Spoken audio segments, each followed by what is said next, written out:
Alright, magandang hapon. Bago tayo magsimula ay antayin muna natin. Ayan, mega love shout out po sa inyong lahat. Mapagpalang hapon. Ayan.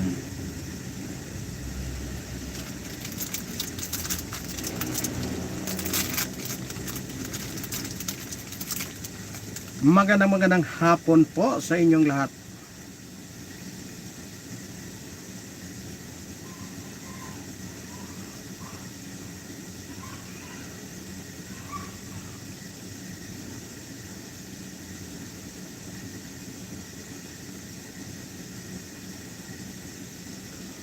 Alright. Dito natin. Para ano? Madilim ano? Ayan, dito natin.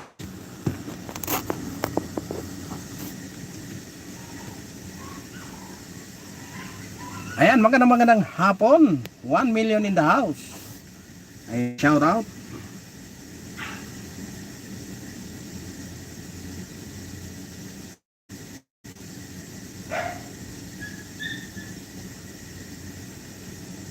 Mega love shout out po sa inyong lahat. Pagpalang hapon.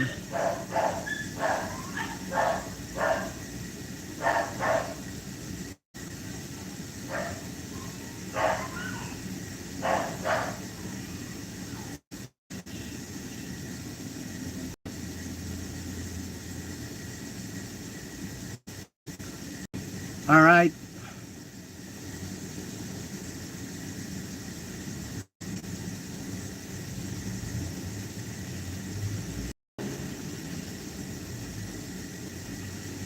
Magandang hapon po sa inyong lahat, mapagpalang hapon at mega love shout po sa mga solid na subscriber.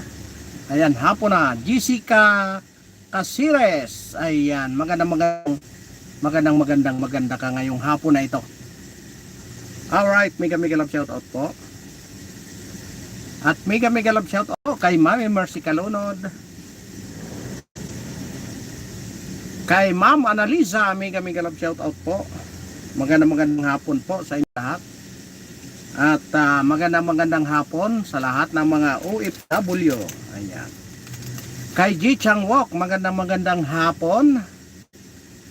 Kay Paul Donisa Official, mega love shout out. Ayan, kain tayo ng Skyflex. Kay hinto lang namin.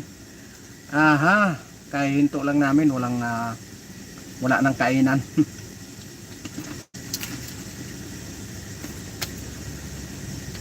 At mega love shout out din kay Kagawad Antonihan.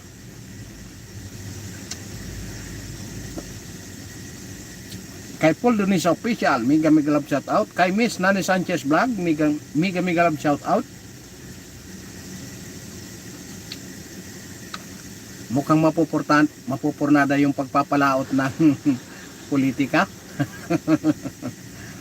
Ayan, at mega love shout out po sa lahat ng mga solid natin subscriber, Luzon, Visayas, Mindanao. Kay Ma'am Merna Piñamora. Ayan, nag-sub ako sa iyo. Thank you po, Ma'am Merna Piñamora.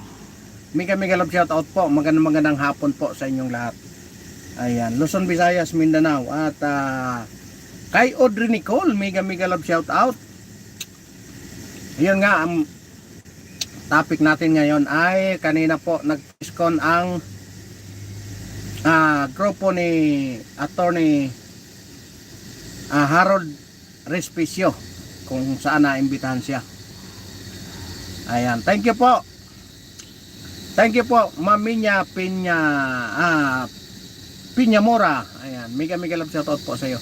Maraming salamat po. Ayan nga po, kanina ay nag press con ang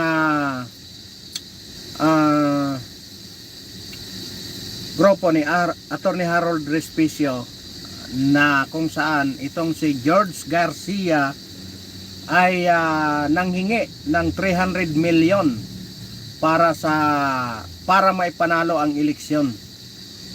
Wow! Napakarami talagang pira ng Comelec. Ayan. At mega love shout out sa inyong lahat.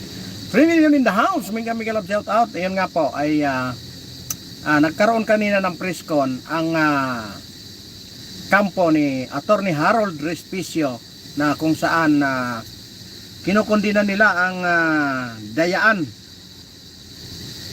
no, sa pamamagitan ng Comelec, kung saan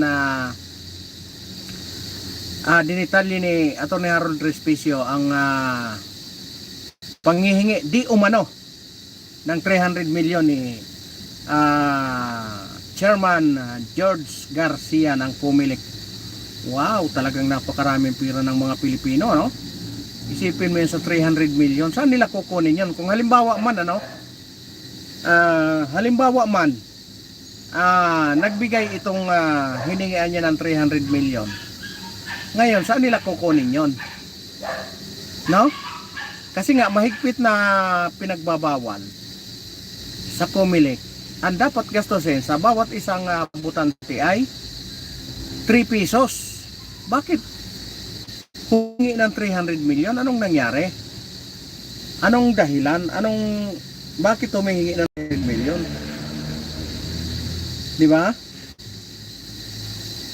Bakit humingi ng 300 million? Ano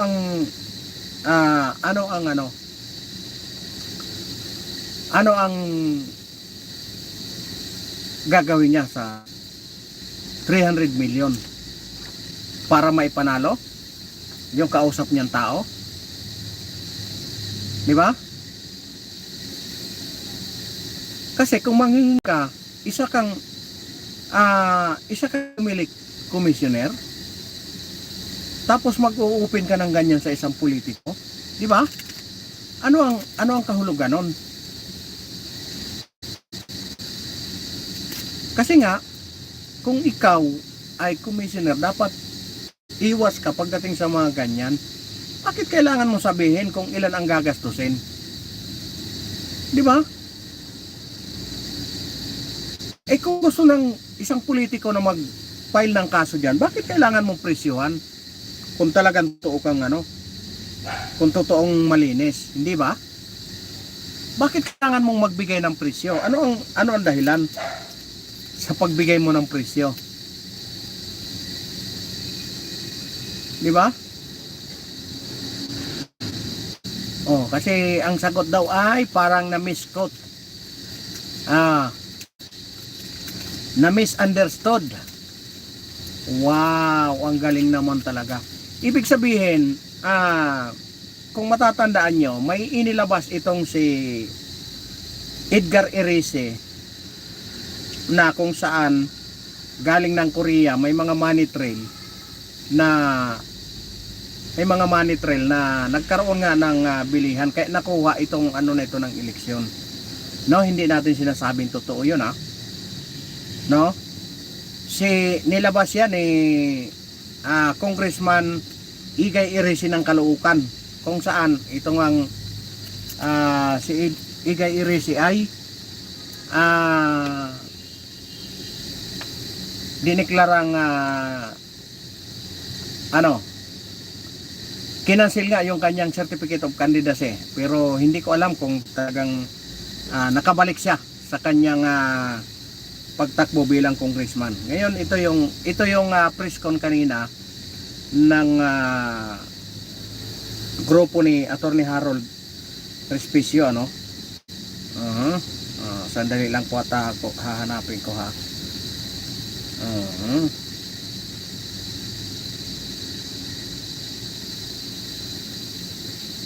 Ayan. Ito yung kanilang press con kanina, ko sa inyo, iparinig ko sa inyo yung kanilang press con kanina.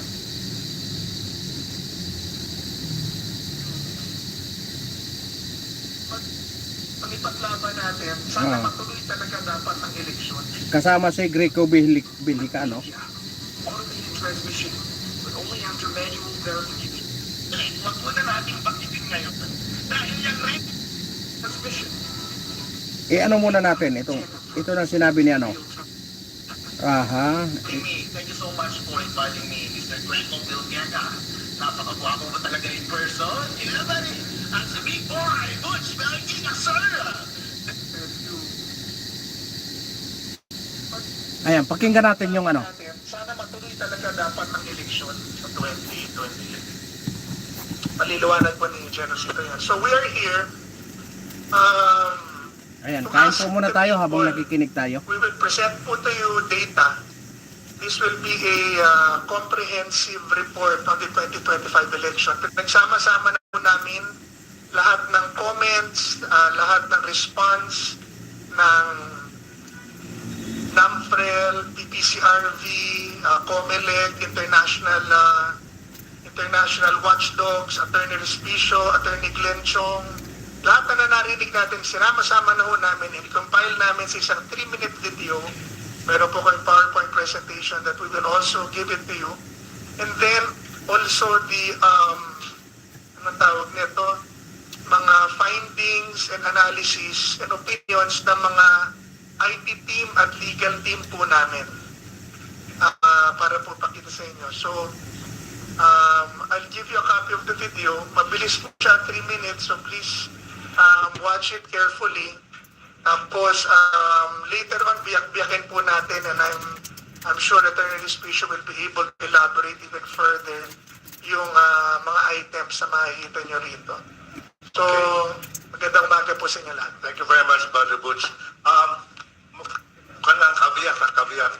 We're not here to incite religion or to call for revolution, but we want a change, no? And the election on 2028 will be crucial. That's why I'm glad that you're here to pave the way. Ayaw ko sa, well, basta, for the record, hindi ako kasama dyan, ha? No, but seriously, ha? Talagang tama sinabi ni Butch, no? Our country is suffering so much. I have 2 grandsons, no? And I hope that their country will be good to them, no? When they have their own children. But is it possible? I'm so sad about the state of our nation. Okay, I don't know about BBM will report in SONA, no? Whether the country is in good hands or in bad hands. I leave it to you. So on that note, Brother, we would like to show the presentation. I'm sorry, Greco. Ang title po pala, my father is a secretary Yeah, of former presidential assistant on religious affairs. Hindi yung video pakita mo. Ang title po pala ng aming forum ay Election o Revolution. Yan po ang gusto namin tanong sa taong bayan. Ito po. Bakit ang daming nagdududa sa 2025 election? Illegal na software version. COMELEC said version 3.4 ang audited source code. Pero Malinaw ba? Version 3.5 ang nakita sa machines. Hindi ito na-review at labag sa Republic Act 9369, tampering on election returns. Sa Butuan City, tama ang resibo ng botante, pero iba ang lumabas sa election return. Ibig sabihin, sa loob mismo ng makina nagaganap ang dayaan, transmission delays. Sabi ng COMELEC, real-time ang election return transmission. Pero NAMFREL got the first election return nearly 2 hours late dahil dumaan muna sa unauthorized server na tinatawag na Data Center 3. 5 million vote discrepancy. COMELEC admitted deleting 5 million votes, pero sila lang ang gumawa ng cleaning.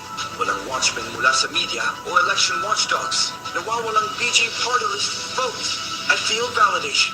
520,000 plus na boto para sa BJ party list ang hindi lumabas sa official results. Verified na bumoto ang mga tao, pero nawawala ang boto nila. Overvotes na naka-apelo sa party list. Over 17 million overvotes ang naitala. Sobrang taas. Sa party list, kahit isang overvote lang, void na agad ang boto. 3.3 million voters ang na-disqualify. Tama na. Gusto na natin ng eleksyon na mapagkakatiwalaan. Kaya ngayong 2028, ito ang ating panawagan. Magkaroon tayo ng hybrid election, manual counting sa presinto. Sa harap ng tao, watchers, at media. Automated transmission, but only after manual verification. Direct transmission to blockchain-based transparent server. Ano ang blockchain? Isang digital ledger na hindi nabubura, hindi nababalikan, at lahat ay may access sa parehong data. Tamper-proof. Real-time monitoring. Immutable record. Public transparency. Benefits ng hybrid election. Una, walang dayaan sa loob ng makina dahil manual ang bilangan. Pangalawa, real-time transparency. Dahil blockchain ang transmission. Pangatlo, mas murang operasyon. Hindi na kailangang bumili ng bagong machines kada halalan. Pang-apat, mas maraming mata ang nakabantay. And while counting sa mismong presinto. At pangliba, mas mataas ang tiwala ng publiko dahil may record, may access, at may audit trail. Hindi ito radical, ito'y makatarungan. Kung gusto mong tunay na pagbabagong electoral, hybrid election at blockchain ang sagot for 2028. Para sa kinabukasan, hybrid na, blockchain pa. I-share, i-comment, ipaglaban ang hashtag boto ng bawat Pilipino.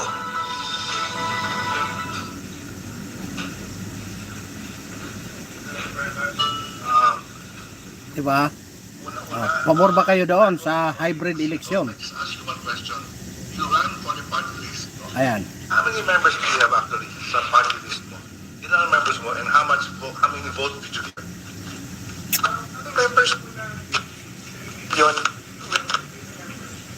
The membership campaign. Ayan, i-ano na natin, i-pass forward na natin. Okay. So on that note, let us start this vote. I Ayan. would like to ask a good attorney to say the first opening statement. Alright, thank you everyone! Kapihan! Dito sa Kamuning, thank you so much for inviting me. Thank you so much for inviting me, Mr. Greco Bilgueta. Napakagwapo mo talaga in person. Yeah, buddy! At si Big Boy, Butch Belgica, sir! The Great God. Ang gwapo-gwapo nila, sir. Maraming salamat po sa pag-invite kay Attorney Harold Respicio dito sa forum na ito upang pag-usapan ang mga pagkakamaling nangyari ngayong eleksyon na ito para hindi na maulit sa 2028. Latest po, umamin na po si Chairman George Garcia na nag-usap talaga sila ng congressman na tumatakbo noon sa Bohol at sinabi niya kailangan mo ng 300 million pesos para manalo. Pero sabi ni Chairman George Garcia na misunderstood daw siya. Sir, hindi nga. Kasi kapag papakinggan mo, kailangan mo ng 300 Misunderstood? 300 million. Wow, ang laking pira. Ang sabi ni Yorme sa Manila, Urap, Romualdez, Abante, Chua, seryoso. O di ba? million pesos para manalo. Yun ang, Parang extortion yun ang eh. katotohanan. Parang nagsasuggest na bayaran mo na lang ako ng 300 million pesos para manalo ka ngayong eleksyon. Dayain na lang ngayong eleksyon. Pero misunderstood daw si Chairman.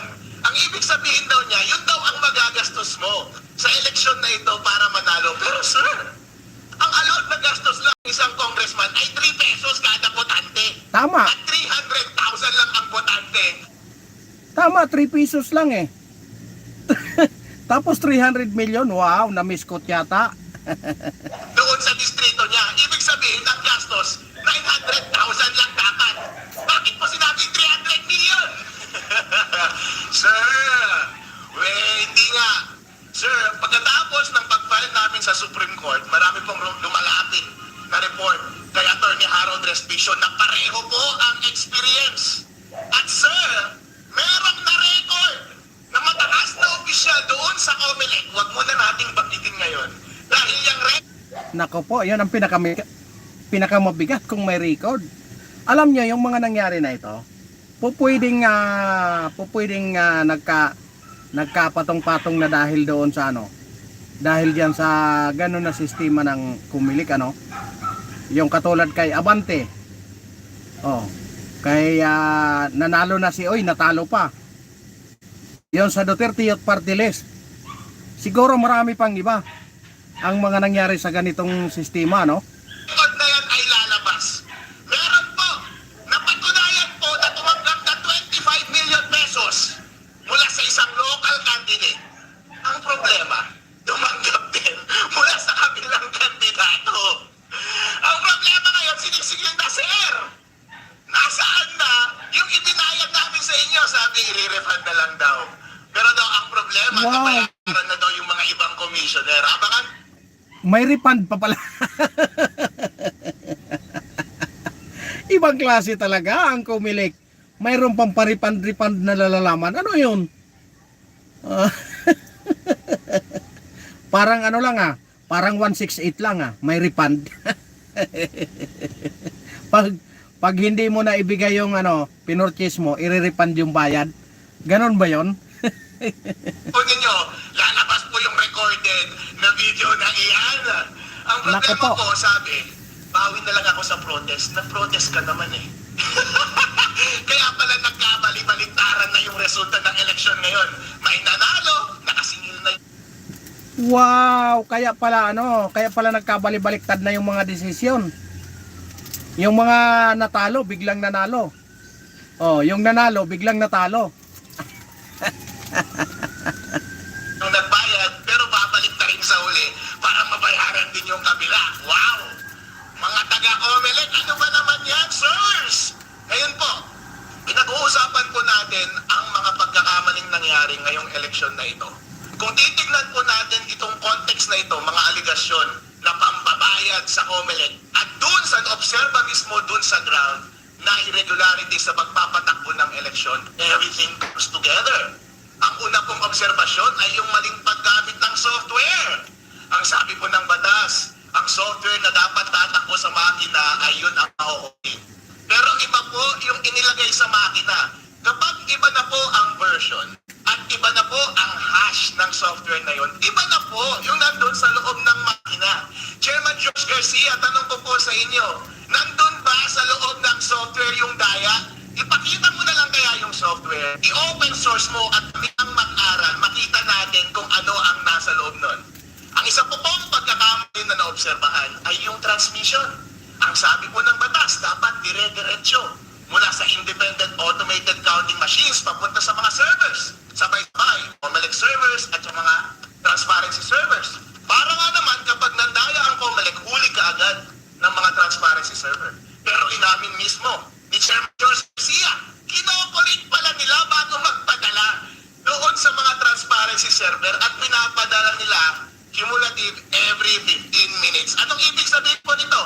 Na manipulate po yung data mula sa mga automated counting machines bago munta sa mga server. Labag po yan sa batas, illegal po yan. At yun po yung dahilan kaya pinapadisbar natin si Chairman George Garcia at mga commissioner. Yun po ang Naku dahilan. po. Kaya nananawagan tayo sa National Bureau of Investigation para investigahan ang kanilang illegal na paggamit ng software, illegal na paggamit ng Ang tanong, oobra ba? Di ba? Iimbestigahan ba? Kasi nga ang nangyayari ngayon, pagkakampi, walang nangyayari. Pagkalaban, i-deliver ka kung saan bansa gusto mong, kung saan gusto nilang ipa-deliver. Hindi ba? Tingnan mo yan. Kung totoo na 300 million, 300 pesos lang per botante ang dapat na gastusin. Di ba? Mauubos talaga yung pira natin, mababangkrap ang mga Pilipino. Magdodosa ang mga manggagawa. Pag ganito ka korap yung mga yung mga nakaupo sa atin. Isipin mo yan, 300 million para lang may panalo. Kaya siguro nagkanda baliktara na. Oh.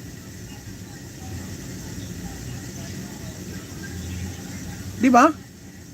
Kaya nagkanda baliktara na.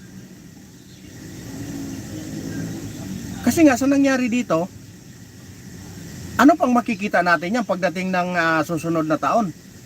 Pagdating ng 2028 eleksyon, ano pang makikita natin? May katotohanan pa ba tayong makikita?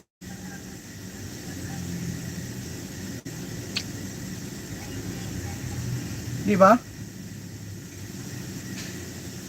Kawawa naman yung mga nasa Comelec na nagtatrabaho ng tapat dahil lang sa iisang tao na ito.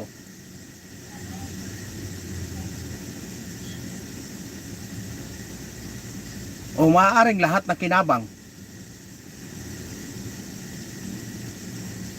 Di ba? Hindi po galing sa akin yan, ha? Galing po yan dito sa kay Harold Respicio. Di ba? Ituloy natin. computer equipment na nag-interfere sa ating election process dahil yan po ay krimen. Yan po ay paglabag sa batas ng eleksyon. At kayo mga commissioner, Mega love shout out kay Altia Gista. Yan ang legacy ni Marcos na senior and junior. Alin po, Ma'am Altia, yung ubusin yung pira natin? Oh, wala na tayong pira, yung PhilHealth. Hanggang ngayon, hindi na alam kung saan napunta. Oh, yung Maharlika Funds. Nasaan na kaya? Saan na kaya napunta? Di ba? Yung PhilHealth, pinasausauli na ng Supreme Court. Hindi na alam. Yung mga pinirmahan na blanco doon sa GEA. Di ba? Ano nang nangyari? Wala na tayong patutunguhan. Kayo ang responsible ng pag-implement niyan. Dapat po kayong makulong. Ngayon po, itong suggestion ng grupo ni Mr. Greco Bilgega na gumawa ng manual counting alongside sa automated counting machines at gumamit ng blockchain para secure yung transmission at ma-maintain yung integrity ng data. Magandang hapon kay Boss Rabi. Ayan, mega love shout out po. Ayan, magandang hapon po sa iyo. Ayan, patuloy natin. Consistent po yan para maiwasan itong mga nangyari na daya na ito. Ang una po kasing daya na pwedeng mangyari at pinakamadaling gawin, na-obserba natin na itatanim na mismo sa software yung daya. Kasi baka nasa 3.5 na mismo yung daya. Pero kapag manual counting mo yan, syempre, nawala na yung opacity. Transparent. Ayan, kung matandaan nyo po, si Atty. Harold Respicio, kinasuhan po yan ni Atty. George Garcia ng Comelec dahil sa pagbubunyag ni Respicio kung paano magkaroon ng dayaan dyan sa counting machine. Ayan, ibinunyag ni Atty. Harold Respicio na kung saan madaling madaya yung counting machine. Kaya nagalit itong si George Garcia at yun, kinasuhan itong si Atty. Harold Respicio. At mayroon pang disbarment din na kinakaharap itong si Atty. Harold Respicio. Kaya ayan, pagpatuloy natin. Na makikita na natin mismo yung mga balota. Ang tao po, kapag binidyo mo dyan, yung mga election board, yung mga watcher, makikita nila, yung mga balota binabasa nila, nakikita natin kung nandaraya, makikita natin. And mega love shout out po sa inyong lahat. 57 million in the house. Ayan, anong masasabi nyo ngayon? Kung totoo ba talaga yung bilang. Kaya yung problem number 1, maiiwasan po kapag ginawa natin yung manual counting sa araw ng eleksyon. Ang pangalawang problema po ay yung Tama. problema sa transmission at pag-maintain ng database. Masasolve po yan ng blockchain. Kasi po ang solusyon ni Mr. Belgiga ay diretso mula sa automated counting machine, diretso kaagad sa blockchain. Ang blockchain po kasi wala pong isang entity na nagko-control niyan. Distributed po yan. Yung software po niyan ay open source. Hindi mo pwedeng dayain yan at Ano yon? Mega love shout out kay Idric Trader. Payag ka po ba? 1 million sahod mo every month. Tagasalo ka lang. Tagasalong ka lang po ng ligaw na balay doon. Bakit 1 million every month? Kahit 1 million isang oras eh. Oh, tanong ko sa iyo, papayag ka rin ba na tagasalo ng bala? Ayan, kasi atat na siya maging vice president at ipa-kick out na niya si BBM. Tama. Oh, yun talaga ang yun talaga ang nakaplano. Alright, tuloy natin. maraming mga servers na independent na nagme-maintain ng lahat ng database niyan. Kaya kapag transmit mo mula sa automated counting machines papunta sa blockchain, walang kahit na sino mang gobyerno, organisasyon o media o tao na pwedeng mandaya niyan. Diretso kaagad, in real time, reflected kaagad, kita ng public kung saan yung source at kita kaagad yung resulta ng eleksyon. Kaya wala ka ng panahon para baguhin pa sa gitna yung data na ipinapadala ng automated counting machines. At kapag nasa blockchain na, hindi mo na rin mababago yung final results na nandoon. Kaya hindi mo na mababago yung data na nasa database. Inuulit ko po, in summary, ang problema po ngayong eleksyon na ito ay dahil hindi tayo sure kung may daya ba sa pagbilang nandun sa software. Hindi tayo sure kung may daya ba sa pag-transmit dahil inistorbo nila yung data mula sa source automated counting machine papunta sa mga servers. So pwede nilang i-manipulate sa gitna. Number 3, kapag nandun na sa mga servers, may mga database yun, pwede mo pa rin baguhin kahit na Tama. Kapag may pambayad, sure win na pala. Sabi ni Ryan Sapanta. Ayan. Depende daw po sa butante, kung ilan ang butante, kung gaano karami ang butante mo. Ayan. Kaya yun sa Bohol, 300 million. 300 million ang hinihingi. Ayan, ayon kay Attorney Respicio. Ayun ang handa sa kanya para mapanalo sa ano. One like, one tumbling, idol. Ayan, thank you Edric Trader.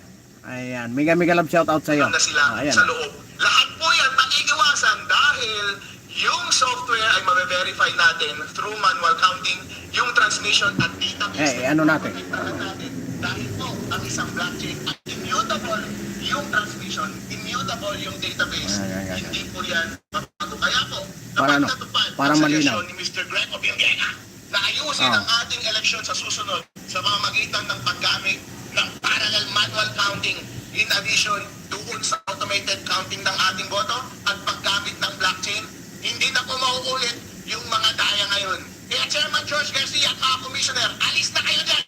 Ilagay na natin itong mga idea ni Mr. Greg Obiangena at gawin natin sa 2028 para lahat po tayo ay masaya at lahat po ng ibinoto natin ay siyang totoong mauupo, maproklama at Sa totoo lang Boss Rabi di kasi siya manalong BP. Sa totoo lang ang mga nakaplano talaga, matatanggal talaga si magiging Prime Minister ito si Romualdez. Ayan, presidente si Marcos. Kaya walang katapusan na doon sa pinaplano nilang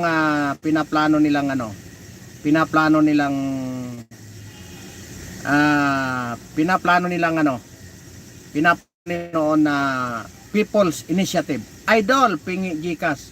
Pang scatter ko lang. Nako, wag kang mag-scatter, masama yan.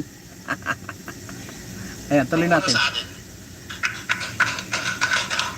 Alright. Maraming salamat, Tony. Parang showbiz, no? Parang showbiz. No, but really, seriously, that is a very serious delegation. So, look, Di ba? Kung ganon ka garapal ang pumilik, paano na lang ang eleksyon? Paano na natin masabi na mayroong transparency diyan sa kumilik? Kung ganitong naglalabasan ng kabulastugan. Kita mo si Abante kahit natalo na ipaupo pa nila kasi kakampi niya yun at utusan niya, tama. Taga saan ka po, idol? Taga rito ako sa taga rito ako sa may Antipolo City. Ayan. Kaya nga, paano tayo makakakuha ng nito? Paano tayo makakakuha ng transparency? Kung itong mga kabulastugan na naglalabasan, parang ang lumalabas na ito na yung ito yung nung kay dating Pangulong Gloria Arroyo, ito yung si Garciliano. 'Di ba kung matatandaan nyo si Hilo Garce? 'Di ba? Kung hindi totoo ang sinasabi nila Attorney Respicio at Glenn Chong, dapat kinasuhan na niya ang nagsasabi ng anomalya sa kumilik, lalo na kay George Garcia. Iyon nga po Ma'am Rain, iyon nga po ang tanging lang daw ni George Garcia ay na-misquote. Di ba? Kasi pinaghahanda niya lang daw ng pambayad sa kaso na 300 million. Wow! 300 million, ganun kalaki. Di ba? Mas malala pa yan ngayon, boss, kasi pundo ng bayan ang ginamit. Wala na nga silang magawang proyekto. Boss Rabe, mayroon naman pong nagawa, pinakamalaking proyekto po, yung overpass sa may overpass sa may overpass sa may Kamuning.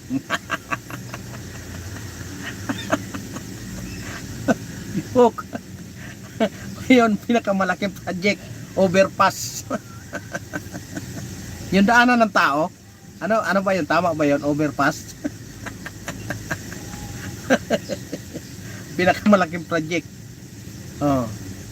Di ba? Kasi nga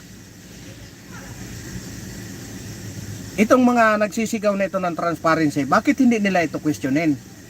Yung mga banal diyan, yung mga makasimbahan, yung tawag nito, yung mga samahan ng attorney, yung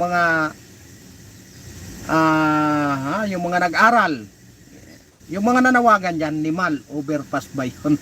O overprice? Overpass, grabe naman to si Boss Rabe. Overpass, hindi overprice. Pwede na rin siguro, pwede rin sa girong overprice, yung overpass. Kasi hindi mo wala yan eh. Mayroon nga dito sa amin, Boss Rabe, ikwento ko lang sa'yo. Segue lang natin ng konti. Yung natalong congressman dito sa amin, nagpa-project siya ng anong tawag nito? Parang riprap. Parang riprap doon sa mga estero, nagpagawa siya ng riprap. Ngayon, yung ginawa nilang riprap mataas eh. Lalagyan nila ng bakal tapos hulugan nila ng mga bato. Saka lalagyan nila ng halo. Hindi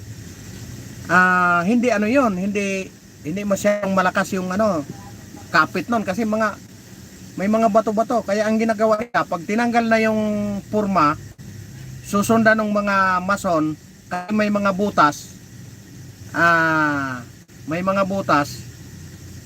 papasakan nila ng mga simento hanggat sa nagka-bankrupt yung balit. Anong balit? Shout out Solomon Balano. Ayan, mega love shout out. Tapos ang nangyari, nagka-bankrupt yung mga trabahador, wala na, hindi na pinapasahod. Puro na lang bale. Hanggang biglang nawala na yung kontraktor. Wala na. Tapos ang pinakamasaklap, idineclare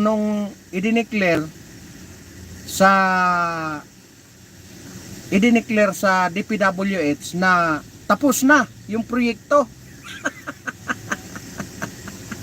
Ay nako, napakalupit. Kaya tingnan mo, sa galit ng tao natalo. Alam mo boss, bankrupt na bansa, halos lahat ng pag-aari ng gobyerno binibenta na, kunwari privatize lang. Tama. Hotdog. Rodito Sabrido, ayan, mega love shout out. Bakit po? Anong bakit po? Mega love shout out po kay Rodito Sabrido. Tama. Lahat pinagbibenta na. Yung pinagbintahan ng 25 na tonelada ng ginto. Nasaan na kaya 'yon? Di ba? Joke. Hotdog, samahan mo ng itlog. May hotdog ka na samahan mo na rin ng itlog para partner. O kaya talong. Di ba? Yung pinagbintahan ng 25 na tonelada ng ginto, nasaan na kaya? Hindi na mahanap-hanap. Mayroon nga akong gustong i-topic uli. Yung mga kaso ng kanilang pamilya. Uulitin ko, pero naano ko na yun na-topic ko na yun nung nakaraan ano na kayang nangyari doon sa mga kaso, di ba? Nung bago siya naupo ay may order ang Supreme Court na bayaran na niya yung tax. Iyon nga, wala nang balita doon Di ba? Wala nang magpapautang sa atin kasi wala naman nakita ang bansa eh. Di ba? Kaya nga ang mangyayari, ito lang ito lang, Boss Rabe. Total, tapos na yung kay Attorney Harold Respicio. Ito, anuhin na natin. Ilagay na natin sa ano. Rabe, maniniwala sana ako. Kaso wala kang ebidensya eh. Tayong mga DDS naghahanap ng ebidensya gaya ng ebidensya sa IGK. Ano bang Duterte years. Mega love shout out. Rabe of course. At Rabe of course. Ayan, mega love shout out po sa inyong lahat, mapagpalang hapon. Ayan, 33 million in the house. Ayan. Nawala tuloy yung itatapi ko. Ang kasok ni Duterte years. Nawala tuloy yung ano ba yun yung itatapi ko? Nawala na tuloy yung ano ko. Pumasok kasi si Duterte years eh. Duterte years in ICC. Oh.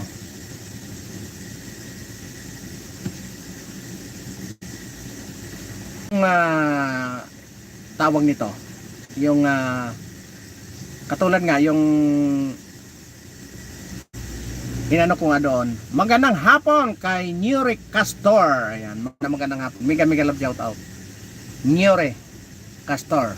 Ayun nga, kung ikaw ba naman na mangutang sa bangko at ipamigay mo lang saan ka kukuha ng pambayad eh, may tubo pa yun.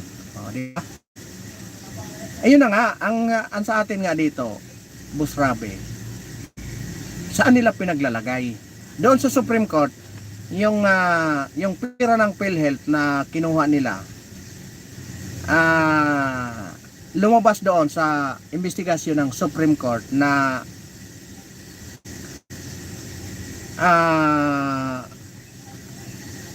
pinondohan yung mga project na may pundo na yung issue ng pangungupit loads.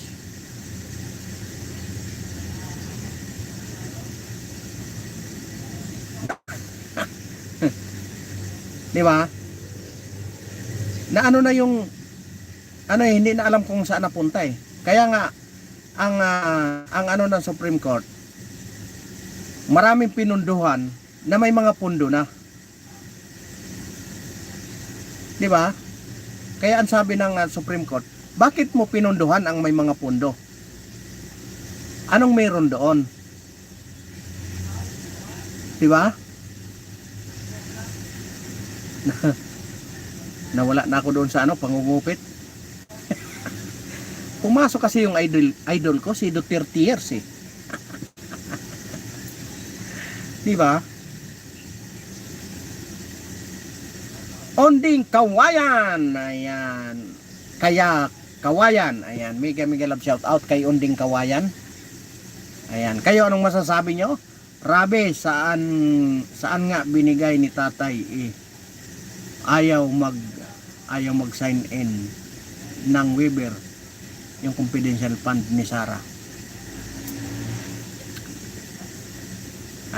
Alam nyo, Duterte years, malaking usapin yun.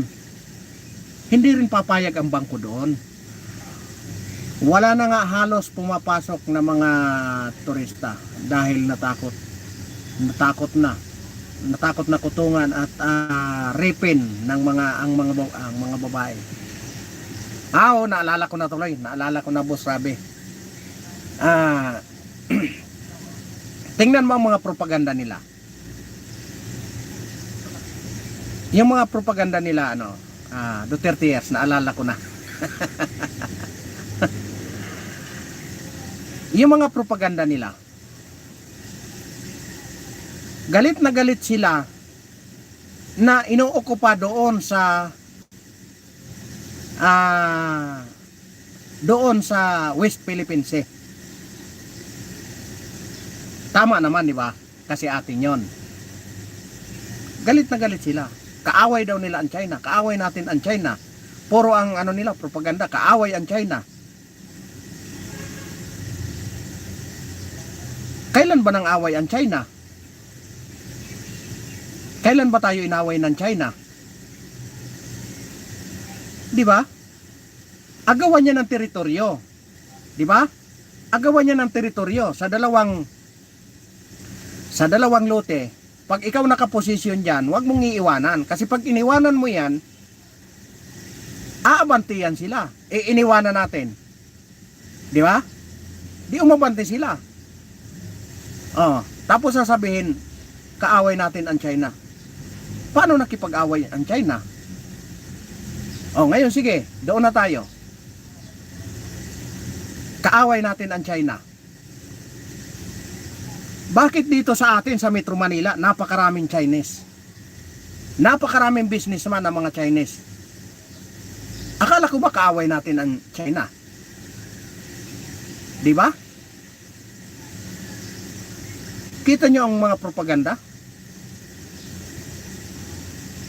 Tuloy-tuloy ang pasok ng kalakal ng mga Chinese. Akala ko kaaway natin.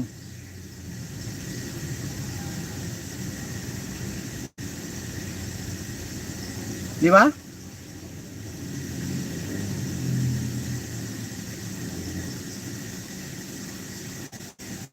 Ang West Philippines maraming umaangkin dyan. Pag pumunta ka sa Timog, sa Silangan, sa Kanluran, maraming umaangkin dyan. Kaya pag ikaw umatras dyan, aabante ang mga yan. Kasi nga pinag-aagawan natin yan O, umatras tayo nung panahon ni Pinoy. Kaya napasok tayo. Ngayon, ang ginawa ng propaganda na wala tayong malasakit sa nasasakupan natin. Na andito na nga sa Metro Manila lahat Halos 70% na ang Chinese dito. Bakit hindi natin tiyasin? Di ba? Kung talagang ayaw natin sakupin tayo ng China.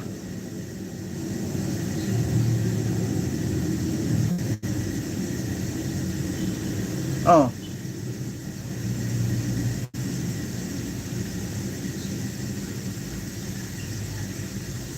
Ginagawa lang kasing propaganda.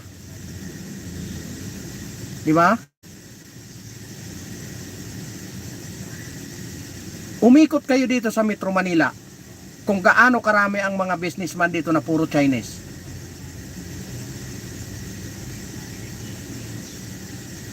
Di ba? Kung galit tayo sa China, bakit hindi natin palayasin? Bakit natin papasukin ang mga produkto nila? Parusa natin yun.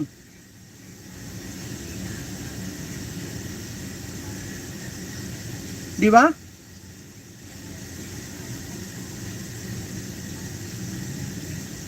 Kung talagang totoo kayong kung totoo kayong lumalaban,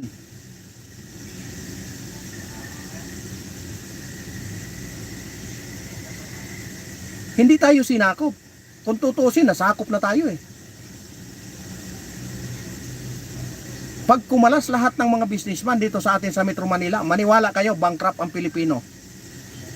Bankrupt ang Pilipinas.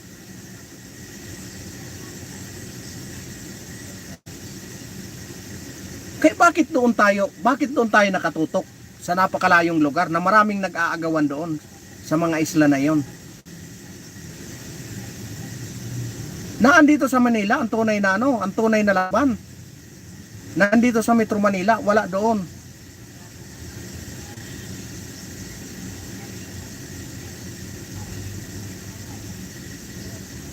Oh. Baka sa 46 na nakikinig nito Baka 57 na pala. Baka mamaya 90% dito yung mga boss nila puro Chinese. Di ba?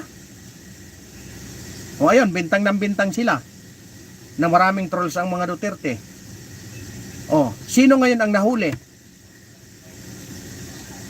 Di ba? Si Tangko. Nahuli na may mga trolls para lang siraan ang mga Duterte. Siraan lang si Inday Sara. Oh, lumabas yan sa mainstream media. Oh, ganito 'yon. May issue sa 2025 BICAM insertion ang sagot nila. Buksan ang bank account ni Duterte. Anong klaseng utak, Mir? Ano na lang yan, ano, Boss Rabe. Kumbaga, inaano nila yan doon para mawala ka lang sa focus. Inaano lang nila yan para mawala ka sa focus. Dinadivert lang nila yung ano, yung utak mo, dinadivert lang yan para mawala ka doon sa focus kung saan ka nakapokus. Ganun lang kasimple yun. Di ba? Yun ang sinabi ko. Kung talagang ang ano, itong mga nakaupo na ito galit sa China, bakit patuloy silang nagpapapasok ng mga galing ng China? Di ba?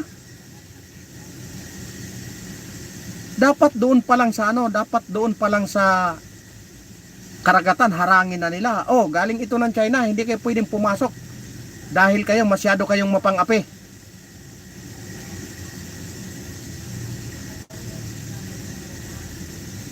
Oh.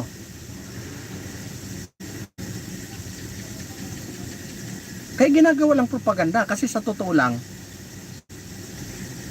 pag ang China ang bumitaw sa atin, bankrupt tayo. Sagutin ni BBM ang issue niya at hayaan nyo si Duterte sagutin problema niya. Tama. Naando na yun. Abangan na lang natin kung kailan siya lalaya. Baka bukas may desisyon na. Oh, di ba? Nag-iiyakan nga yung mga ano eh.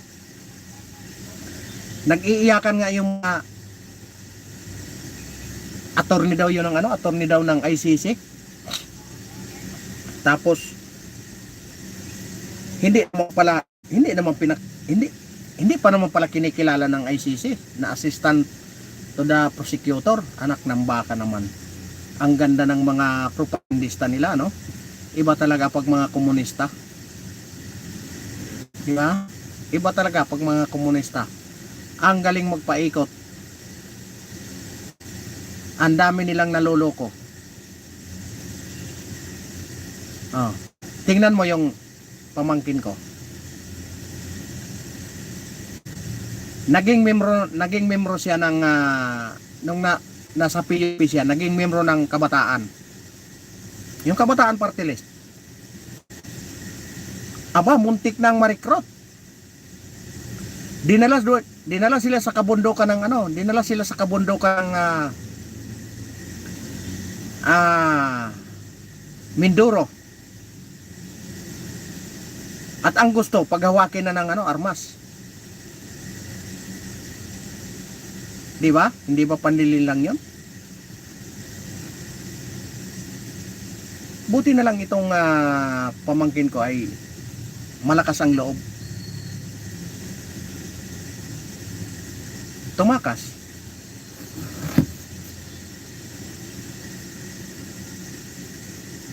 Kaya napakagaling nila magpanlin lang.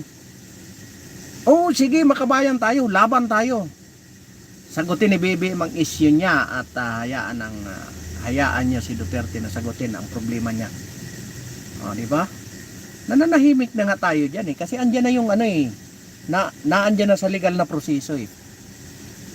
Ang problema kasi hindi sila maka-move on doon. Oh, ngayon, ang ipinaglalaban nila yung mga ano daw, yung mga EJK. Yung mga EJK. Oh, ngayon nananawagan naman si Bastik Duterte na lumabas lahat ng mga nabiktima ng ano, nabiktima ng mga droga. Oh, iimbestigahan ba 'yon ng Kongreso?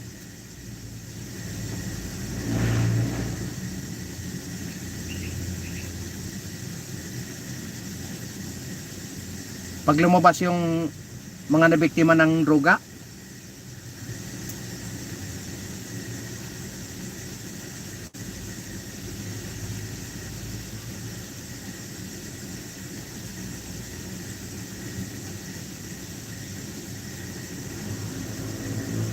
Oh. Alam nyo sa totoo lang, may ano pa ako sa inyo.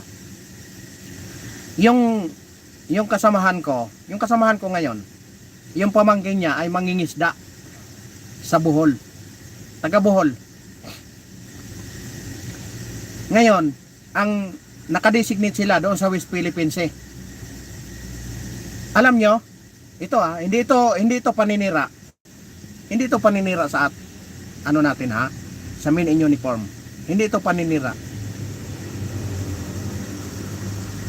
Pag umakyat daw sa bangka nila yung mga China, yung mga Chinese Coast Guard, hihingi yan ng isda. Totoo yun, pipiliin yung magagandang isda. Pero ang kapalit nun, mga grocery, mga dilata. May kapalit. Pag umakyat yan sa kanila, mangunguha talaga ng isda. Mamimili sila ng isda na gusto nila. Pero may kapalit. Yung ate naman daw, pag umakyat yan sa bangka nila, mangunguha lang ng isda, wala man lang kapalit. Oh, sige, kayo ang maglagay diyan. Sino ba ang mas maayos?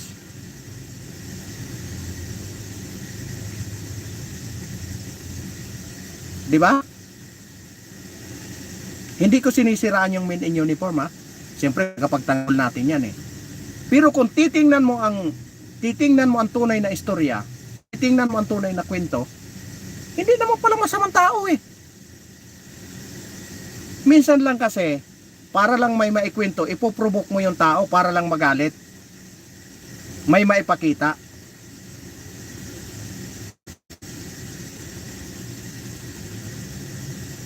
Ngayon, pag nagalit na yung tao, ayan, kita nyo? Galit talaga siya sa atin. Ayaw tayong makalapit. Oh. Tama, partner. Taga Bohol, pero sa West Philippine Sea, nangingisda. Yes po. Yung kanyang boss ay doon ang ano nila sa West Philippine Sea. Doon ang ruta nila sa West Philippine Sea, doon nangingisda. Malaking bangka yung sinasamahan nila. Paano yung layo? Yes po, talagang malayo. Kasi bumabiyahe sila ng halos 2 araw. Yung kasamahan kong vlogger, doon din sila sa West Philippine Sea, sa Mindanao sila. Minsan nagbebenta sila ng isda sa Bohol. Kaya abot nila ang West Philippine Sea. Wala pong layo sa kasi dito sa atin wala nang gaanong isda. Doon sila sa West Philippines naka-assign. Maka-China ka ba? Hindi po. Tinitingnan lang natin ang sitwasyon.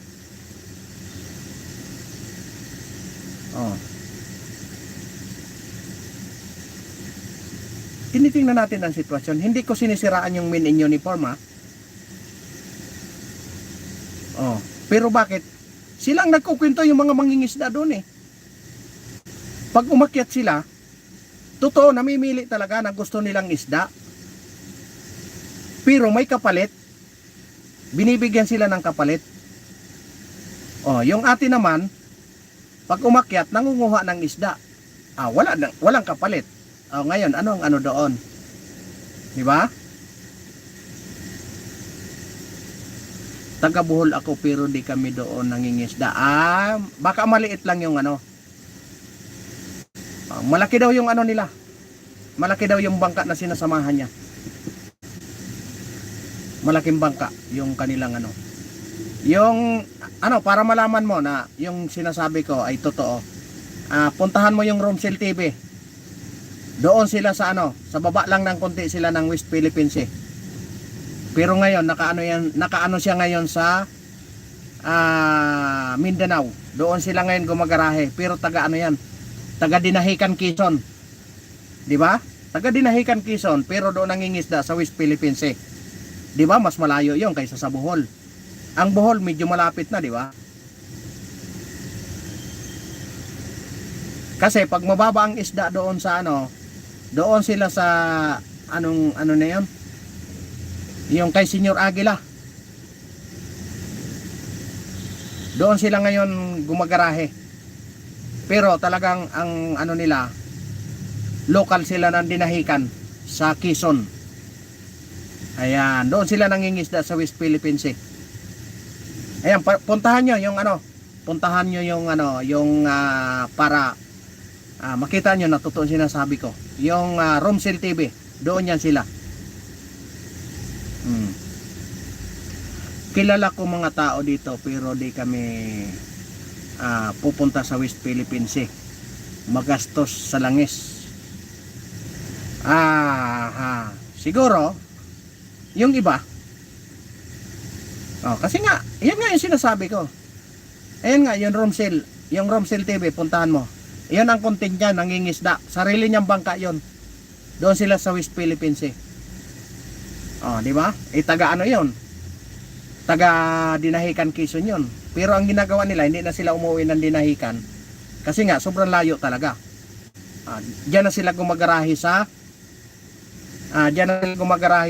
Mindanao, diyan sa may kilala ko mga tao dito, di ba? Diyan na sila gumagarahe sa may kay ano bang ano yan sa Mindanao. Iyan kaagad sa pro-China.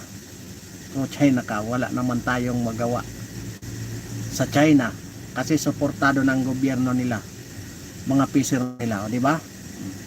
Tayo hindi. Pag sinabing tayo naman ang ginagawa natin, yung lalong-lalo na yung mga ano natin, yung mga nakaupo, suportado natin ang mangingisda. Ngayon tatawag ng media, mamimigay ng tag 25 kilos na bigas. Yun, tapos na yun kasi may media Pagkatapos, tapos na. Di ba? Tapos na. Wala na. Suportado natin ang mangingisda natin. Tapos bibigyan ng isang sakong bigas. Haharap ka, picture.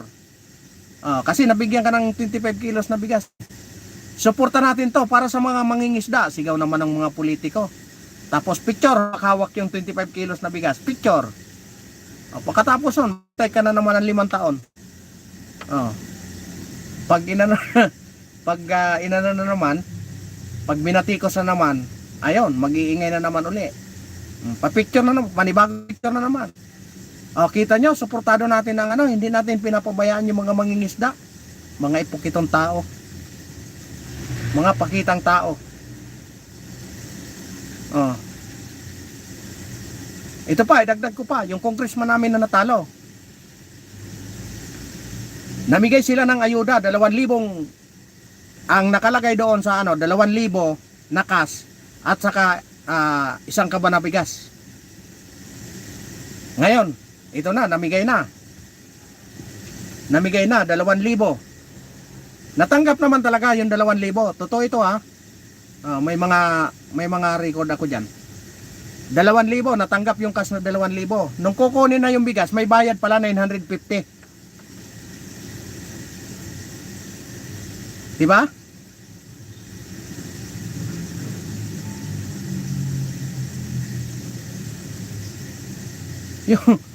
Yung kukunin na yung bigas, hindi po, may bayad po yung bigas, 950. Sino ang kumita doon?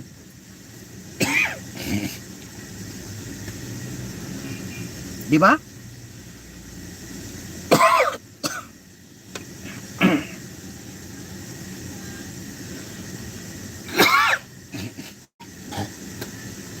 Nakalagay pa doon sa pinirmahan, sagip buhay.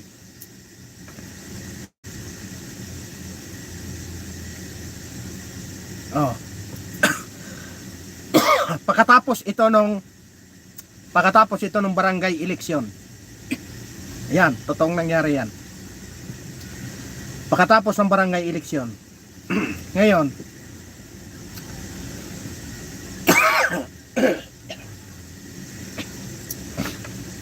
nakalagay doon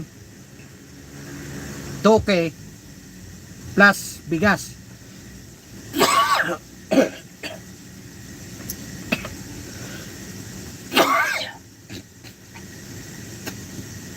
Hindi nakalagay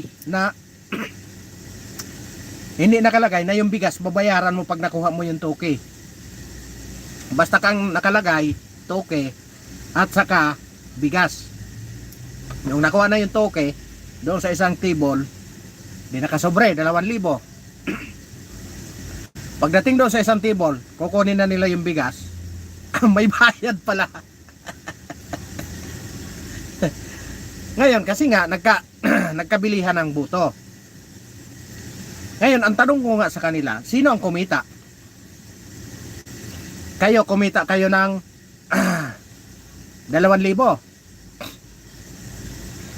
Pero pinabayaran yung bigas, 950. Sa Makatuwid, 2,000 pa rin. Pero walang bigas. Ngayon, para may bigas kayo, ang natanggap nyo, 1,050. At saka bigas. Ngayon, 12,000 ang binigyan ng indigency. Sa Makatuwid, 12,000 ang makakatanggap ng 1,050 at saka 25 kilos na bigas. Ngayon, bilangin nyo yung 12,000 na sako ng bigas, binayaran ng 950. 900 times 12,000. Diba? Kung gaano okay. Ngayon, ang natanggap ng kawawang mabutante, nakatanggap ng 1,050. Tama. At saka 25 kilos na bigas. Tama pa rin. Ngayon, sino ang mas malaking nakatanggap? Diba? Yung namigay, diba?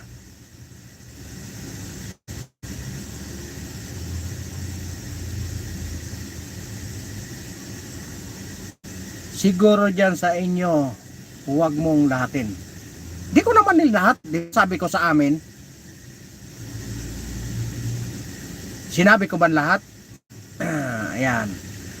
Mega love shout out kay Bila Agtang. Hindi ko sinabing ano, sabi ko sa amin. Di ko sinabing lahat.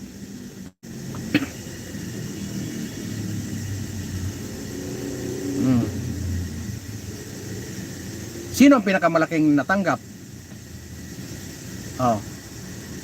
Kasi nga, pinangalandakan nung speaker na iyon bigas na iyon, galing yan kung sa nakumpis kanilang smuggled na bigas.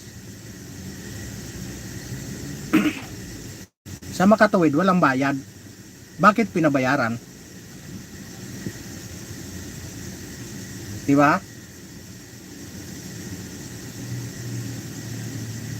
Sino ngayon ang mas malaking kinita? Yung nag-distribute. Totoo yan, boss. Kahit sa amin nangyari yan. Kaya lang itong mga baser, hahanapan ka ng ebidensya. Basta lahat naman tayo may karanasan. Kaya good sa inyo. Bilat. Mabait mayor nyo. Wag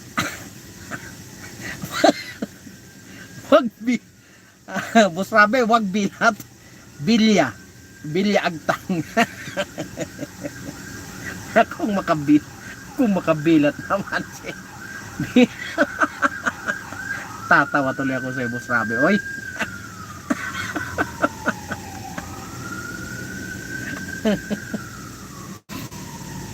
Kaya sabi ko inano doon sa sabi ko kahit magbangga-banggaan tayo dito, hindi ako mahiya sa inyo.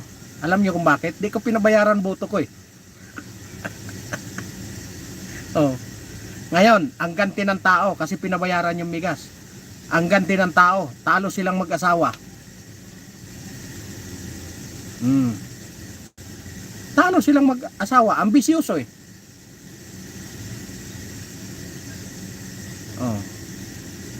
Niluko nila yung tao eh. O di ginantihan sila. Sorry.